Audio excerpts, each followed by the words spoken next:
My name is Amanda, and I currently live with my in-laws Ben and Susan. Can't you even clean properly? Having a young wife with no common sense is just a burden on us. Susan says things like this from morning till night every day. At first, she would pretend to talk to herself, but made sure I could hear it. Lately, she says it right to my face without hesitation. You really are useless. My sister-in-law, Jessica, is just the same. She bullies me with the same face and tone as Susan. She wasn't like this before we got married. Before we got married, both Susan and Jessica told me, "From now on, we'll be family, so don't hesitate to say anything." That's right. I'm so happy to have a new sister. I have no parents. Both of them passed away in an accident when I was 5 years old, and I was placed in an orphanage before being adopted. My adoptive mother was very kind and raised me without any difficulties, but I still felt a hollow inside me that couldn't be filled. Even when I reached 21, that feeling didn't change. I began to think that maybe I couldn't understand what love was, that I might be missing something important. That's why I started thinking I shouldn't get married. But then I met Jack, and for the first time, I felt something warm inside me. So when Susan and Jessica spoke kind words to me, I thought maybe I could fill the void in my heart by being with them. I had no hesitation about living together. But from the moment we started living together, everything changed. Susan and Jessica began treating me like a maid, speaking to me harshly. Of course, I tried to talk to Jack about it several times. Mom and Jessica don't mean any harm. You're just a bit too negative, so you take it the wrong way. You need to be more positive like Mom and Jessica. He just said the usual lines. From an outsider's perspective, being passive and crying all the time like me must seem frustrating. It's not like Susan and Jessica are superior to me, so it's better to snap back at them for my own good. I thought so too. Someone with a strong will would have snapped back sooner, and someone smart would have found a solution. But since childhood, I've had a habit of reading adults' moods, and when they scolded me, I would shrink back. Maybe it's because of my upbringing, but I always feared being disliked and kicked out, so I swallow my frustration even when it's unfair. But it doesn't mean I can tolerate it. I just keep bottling it up, becoming more and more bitter. It frustrates me, but changing is difficult. My heart was close to breaking just 6 months after our wedding. It's obvious that just worrying won't solve anything, and the actions of Susan and Jessica were escalating day by day. Then one day, Jack's younger sister, Emma, came home to visit. She's much younger than Jack, and despite her cute appearance, she's straightforward and has a good heart. She's kind to me too. But Jack and Jessica seem uncomfortable around her. Amanda, you've lost some weight. Did Mom and Jessica say something mean to you again? When I gave a forced smile to Jessica, she said, "What are you talking about? What did we ever do to you?" Well, both you and Mom have always been like that. You act nice in front of my brother, but you're just nasty behind his back. My brother is clueless, so I get worried. Mind your own business. I'm just trying to educate you as your older sister. Wow, how condescending. By the way, are you still unemployed? I just haven't found a job that matches my abilities. Feeling attacked, Jessica's face turned red and she stormed off to her room. Jessica has been jobless since she graduated from college. She helps with housework, but she doesn't actually do much. Occasionally, she works at the same place as Susan's part-time job, but it's only once or twice a month, so it's not really work. On the other hand, Emma has lived on her own since college and now works for a top company. I'm sorry, but from the way Jessica just acted now, I can guess what's going on in this house. Don't worry, I'm staying here tonight, so I'll handle them. What do you mean, handle them? Don't worry. Jack is working late tonight, so dinner is just me, Susan, Jessica, and Emma, making for an awkward situation. As usual, Susan and Jessica started bullying me during dinner. You still can't make anything decent, can you? When are you going to learn our family's taste? If Dad was here, he'd say he couldn't eat such awful food. Poor Jack marrying a wife like this. You didn't grow up with your mother's cooking, so this is the best you can do. At that moment, Emma, who had been quietly eating beside me, spoke up. Our family's taste was mostly instant or store-bought food, though. Dad never complained and he never lost his temper over it. What are you talking about? You left this family, so stay out of it. It's because you've never had a proper job. That's not relevant now. What's your problem? I'm just trying to teach Amanda who can't even clean properly. How can you complain about cleaning when your room is a mess? It must be because you've never had a proper job. Maybe that's why you push all the housework onto Amanda and then complain about it. Enough! You've always been so mouthy. I don't care about your complaints. While Emma calmly repeated the same words, the two of them were furious, their faces red with anger. Get out! Talking to you is driving me crazy. Seriously, every time you come home, you just stir up trouble. How dare you take her side over your own family? That's because I'm the one who works, pays taxes, and takes care of myself. And I don't go around being mean to people just because I don't like them. As Susan and Jessica were shouting, Jack came home looking bewildered by the tense atmosphere at the dinner table. Oh, Emma, you're back. Jack, listen to me. Emma blocked her path as she rushed toward Jack and stood in front of him. What's up, Emma? Hey, Jack, have you really not noticed what these two are doing to Amanda? What are you talking about? How could you not see that your wife is getting skinnier and skinnier? I mean... Don't say things like that. As Jessica yelled from the side, Emma briefly glared at her before turning back to Jack with a stern look.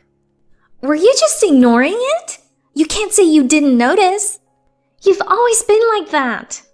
You saw Mom giving things only to Jessica and nothing to me. You saw the other nasty things she did too, but you never said anything because it was easier that way. You think what these two are doing to Amanda is just a squabble between women? It's not. But Mom and Jessica, they're just looking out for Amanda. Really? If you don't believe me, listen to this. With that, Emma held up her phone in front of her brother's face. The phone played a recording of Susan and Jessica bullying me earlier that day. What is this? How dare you record us? Without proof, nothing can be done. Listen to this, Jack. This is what they said to Amanda. This is what your beloved mom and sister have been doing to your wife. Jack was stunned as he listened, and Emma turned to me and said, I'll talk to them tonight alone, so please stay at my place tonight. I'll contact you in the morning. I hesitated, but she reassured me. Don't worry. The one who I really need to talk to is my brother. If he had faced you properly from the beginning, none of this would have happened. Emma gently guided me outside, shielding me from Susan and Jessica's angry glares, and put me in a taxi. While I was grateful to her, I also felt ashamed of myself for being so powerless. The next day, I'm sorry about last night. Did you sleep well? Everything is fine now. My stupid brother is completely devastated, but I gave him a good scolding. From now on, if anything happens, come to me immediately. When I returned to my in-laws' house, Susan and Jessica were waiting for me at the door, looking furious. How dare you humiliate us? That's right. Being disowned by my own sister is the ultimate insult, and it's all your fault. But Jack is still on our side. Jack was so angry this morning before he left for work that he said he wouldn't forgive you. Their anger was even more intense than the day before, and the little hope I had quickly turned to fear. Come with us. They grabbed my arms, dragged me inside, and threw me to the center of the room. Look! As Susan instructed, I looked at the table and saw a divorce paper lying there. We downloaded it this morning. Jack's part is already filled out, so sign it now. Is this really filled out by Jack himself? Of course! We don't need a wife who's so rebellious. My daughter and I both agree on that. Last night, I just pretended to listen to Emma because it was too much trouble to argue, but no matter how I think about it, I'm not satisfied. Was Jack really okay with this? Did he really sign this himself? My mind was a mess, and I couldn't even recall what his handwriting looked like. Why are you hesitating? Hurry up and sign it! And don't expect any alimony. You're useless and humiliated us by using Emma against us. If anything, we should be asking for compensation. That's right. We'll let you off the hook if you just sign the papers and cut ties with Jack. I'll call Jack and confirm this. I finally managed to force the words out, reaching into my bag for my phone, but Jessica quickly snatched it away. Didn't I tell you? Jack feels the same way as we do, so there's no need to confirm anything. Just sign it already. Jessica forcibly pressed a pen into my hand and pushed it onto the divorce paper. With them on either side of me, I had no choice but to sign my part with trembling hands. Well done. Let's go submit it right away. Get up. They forcefully pushed me into a taxi they had waiting and took me to the town hall where they made me submit the divorce papers in front of them. Finally, we're officially done with you. What a relief. Now the three of us can live happily together. By the way, you don't have a home to go back to, do you? Because you're an orphan. But that's not our problem. After all, orphans are hopeless. No manners, no common sense. It was a complete waste of time living with you, but at least we're done with you now. Really, orphans are just good for nothing. Too bad you have nowhere to go, but we'll take care of your belongings, don't worry.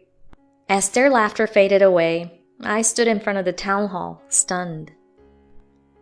When I came to my senses, I realized with horror that I had actually submitted the divorce papers. Jessica took my phone. What should I do?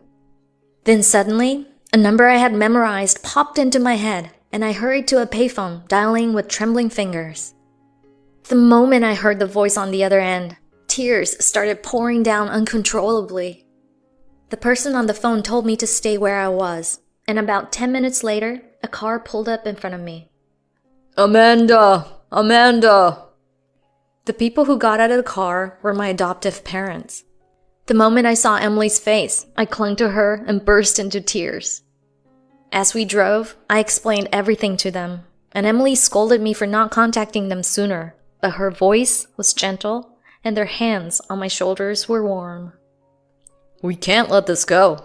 It's our turn to step in. Yes, indeed. They made a phone call and then said, let's go, as they drove off, heading straight to my in-laws' house. Don't worry, just be confident. We're here for you. I was frozen with fear, unable to move, but Emily gently patted my back as we rang the doorbell at the in-laws' house. As soon as Brian opened the door, Jack came running, falling to his knees, apologizing to Brian. I'm so sorry. What are you doing? Yeah, what's going on? Quiet.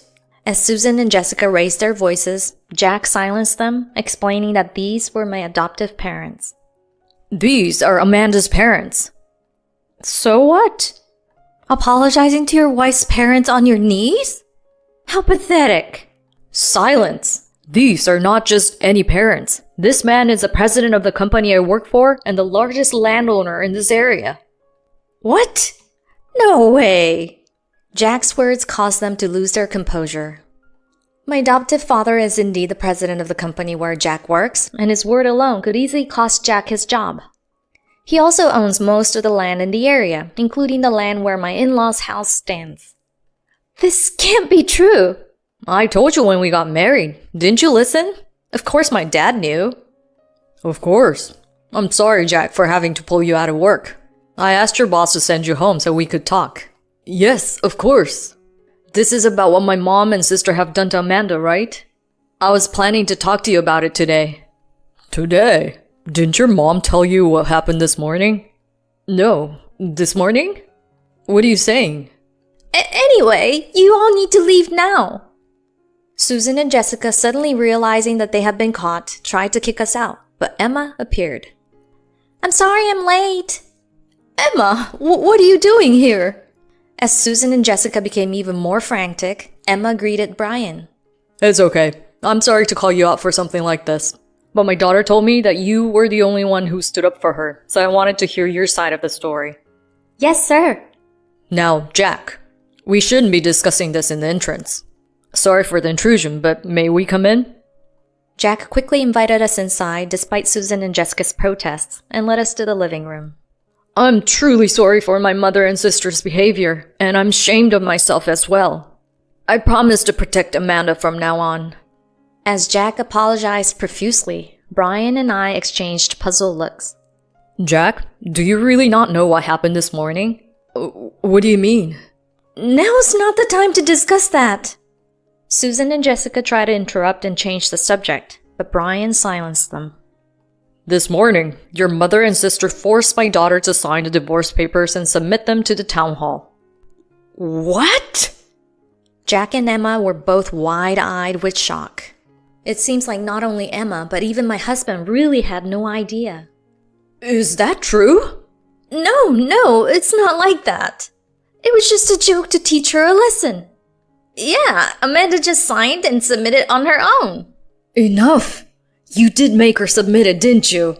His sharp glare finally silenced them. How could you? After everything I told you. Tears welled up in Jack's eyes, and as he met my gaze, he looked down and clenched his fists. After Emma called me out yesterday, I felt so ashamed of myself for not protecting my wife. I was planning to apologize to Amanda and leave this house to start over as a couple. Even when Brian called me today, I was ready to apologize and beg to start over, even if he told me it was for a divorce, because I truly love Amanda. But why? Why did you do something like that? You've got it all wrong. I was just thinking of you. Yeah, that's right. Why are you crying? Isn't this a bit much? Susan and Jessica tried to make excuses, but Jack wouldn't even look at them. Mom? Sis? You didn't know who Amanda's parents were, did you? I thought you did and were still bullying her. I was beginning to admire your audacity. Oh, and by admire, I mean I was disgusted. You both know where I work, right? It's one of Brian's companies. But I guess Mom never really cared, and Sis, well, you've never had a job, so I guess you wouldn't know. You knew about her background, didn't you? So that's why you've been pretending to be on her side, you sneaky little thing, trying to win over her parents. What are you talking about? Amanda's background and her parents have nothing to do with this. It's your rotten personalities that made me side with Amanda. If you had known about her background, you wouldn't have treated her so badly. So, what will you do now? The divorce papers have already been processed. Jack looked up. I don't want to divorce Amanda. I meant every word I said earlier. I love her with all my heart. I have no intention of using my power to control your future. Today, I wanted to talk to you as Amanda's parent. Jack, are you telling the truth? Yes, absolutely. Then, are you willing to cut ties with your mother and sister to protect my daughter? Yes. Cut ties? You're going to abandon us? Yeah, why would you do that? Even if you're family, it's still cruel coming from a parent who isn't your own flesh and blood. Enough! Jack stood up, yelling at them, and firmly told Brian, I will protect Amanda. I see. I understand how you feel. Amanda, what do you want to do? I was happy to hear Jack's words, but I couldn't respond right away. My daughter is in shock from everything that has happened, so she can't answer right now. Jack, if you meant what you said, come to our house tonight. Then we can talk. Understood. Emily supported me as we left my in-laws' house. Why didn't you come to us sooner? You always keep your feelings bottled up and don't express your true thoughts. I understand you don't want to worry us, but we're your parents. It doesn't matter if we're your biological parents or not. My adoptive parents truly care for me, and I knew that since I was a child. Yet, deep down, I still felt like they were strangers, and I feared being abandoned if I upset them. I completely overlooked the love right in front of me and got caught up in thinking I was some tragic heroine, daydreaming about Jack's family instead. I'm sorry, Mom, Dad. When they came to get me, I felt like all the emotions I'd been holding back suddenly burst out. I realized that my heart had been filled long ago, but I had just made the emptiness grow on my own. It was all because of my own weakness. It's okay, sweetheart. But don't forget, no matter what anyone says, we're family, okay? Mom. I cried in her arms like a child. After that, Jack truly cut ties with his family and became part of mine. Susan and Jessica were furious and kept trying to come to our house, but they were repeatedly turned away by the police. Eventually, they were arrested after breaking a window on our terrace to try and get in. With no one to bail them out, they're likely to stay in prison for a while. Amanda, I'm really sorry for everything that happened. But please don't misunderstand. I didn't treat you the way I did because of your family background. I was just furious at how my mom and Jessica were treating you. It might sound insincere coming from me, her child, but I wanted you to know. I understand, Emma. If you hadn't been there, I would have given up, and I would have divorced Jack. Anyone who doubts someone like you will have to face the consequences. I'm truly grateful to you. Thank you. Thanks to my father's support, Emma's work wasn't affected by what happened with Susan and Jessica. She continues to work hard and shine even brighter. We sometimes meet for coffee and have become good friends. Recently, I've been influenced by her and have started to express my opinions more. She's my hero, the one who woke up Jack. Amanda, if anything happens, just tell me, okay? I've been working out lately. He said this with a big smile holding up a bodybuilding DVD, and I couldn't help but laugh. Jack is a bit naive and maybe even a bit off, but that's what I love about him. His smile warmed my heart. Just as he promised my father, he's been kind and attentive to me, and he listens when I talk. Even when Susan and Jessica kept coming to our house, he stood firm and protected me. After they were arrested, we moved into a small apartment and finally started living our married life together. Now we're enjoying our newlywed life. I no longer call my adoptive parents foster parents. I call them my real mom and dad. I want to give back the love they've shown me, little by little. I'm truly grateful for the happiness I have now.